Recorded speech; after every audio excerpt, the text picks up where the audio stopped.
அஸ்ஸலாமு அலைக்கும் friends. Sunday வந்து லன்ச் டைம் தான் நான் வீடியோ எடுக்க ஸ்டார்ட் பண்ணேன். இன்றைக்கி சண்டே வந்து நம்ம வீட்டில் சிக்கன் வந்து குழம்பு வச்சிடலாம், பாதி சிக்கனை எடுத்து சிக்கன் 65 வேற வச்சிடலாம் அப்படின்னு சொல்லிட்டு க்ளீன் பண்ணிக்கிட்டு இருந்தேன். இன்றைக்கி கிச்சன் பக்கமாக வந்ததே ரொம்ப லைட்டு. காலையில் பிள்ளைங்க பிரேக்ஃபாஸ்ட்டு முடிக்க 12:30 ஆக்கிட்டாங்க. அதனால் சாப்பிடவே வந்து வேண்டாம், லேட்டாக பொங்கிக்கலாம் அப்படின்னு சொல்லிட்டு 2 மணிக்கு தான் கிச்சன் பக்கமாக வந்து சிக்கன் 65க்கு மேரினேஷன் பண்ணி ஃப்ரிட்ஜில் வச்சாச்சு.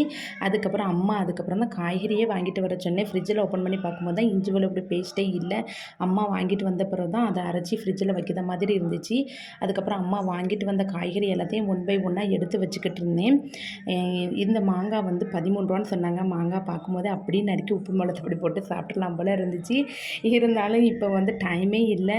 நம்ம என்ன செய்ய போகிறோம், பிள்ளைங்களுக்கு எப்படி சாப்பாடு கொடுக்க போகிறோங்கிற மைண்ட் செட்லேயே எல்லாத்தையுமே ரெடி பண்ணி வாங்கிட்டு வந்த காய்கறி எல்லாத்தையுமே ஃப்ரிட்ஜில் எடுத்து வச்சுட்டு, அதுக்கப்புறம் தேங்காவை இந்த கன்று வந்து மேலே பக்கம் வச்சா வந்து சீக்கிரத்துக்குள்ளே வம்பா போகாது தேங்காய். அப்படி வச்சுட்டு அதுக்கப்புறம் முருங்கைக்காய் எல்லாத்தையுமே பாக்ஸில் கட் பண்ணி வந்து சேர்த்தாச்சு.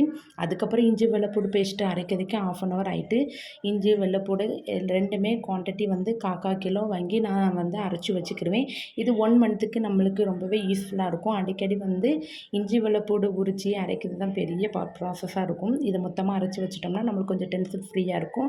அதுக்கப்புறம் இன்றைக்கி நம்ம வீட்டில் நெய்ச்சோறு மட்டும்தான், தேங்காய் பால்லாம் எடுக்கலை. நெய் மட்டும் போட்டு வந்து பிள்ளைங்களுக்கு இஞ்சி வெள்ளைப்பூடு பேஸ்ட்டு போட்டு சூப்பராக வந்து ரெடி பண்ணியாச்சு.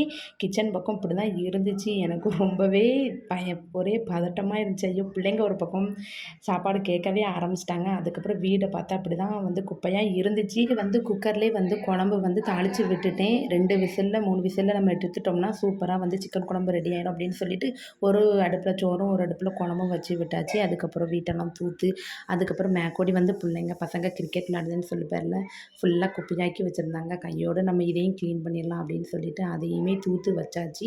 அதுக்கப்புறம் மறுபடி பிள்ளைங்க விளையாடும்போது கொஞ்சம் ஈஸியாக இருக்கும். ஏன்னா காலில் கையில் இடிச்சிடக்கூடாதுன்னு குப்பை எல்லாத்தையுமே அள்ளி க்ளீன் பண்ணி போட்டாச்சு. அதுக்கப்புறம் இருந்த விசில்ஸ் ஃபுல்லாத்தையும் அப்பப்போ எடுத்து வாஷ் பண்ணிவிட்டு, அதுக்கப்புறம் வந்து சோறு வந்து முக்கால்வாசி ரெடியாகி வந்துருந்துச்சு. அதை ஃபுல்லாக வந்து நான் பிரட்டி விட்டு தம் போட வச்சுட்டேன். குக்கரில் சால்னாவும் ரெடியாகி வந்துருந்துச்சு. அதையும் மேலே எடுத்து வச்சுட்டு அதுக்கப்புறம் சிக்கன் வந்து பொரிக்க ஸ்டார்ட் பண்ணிட்டேன்.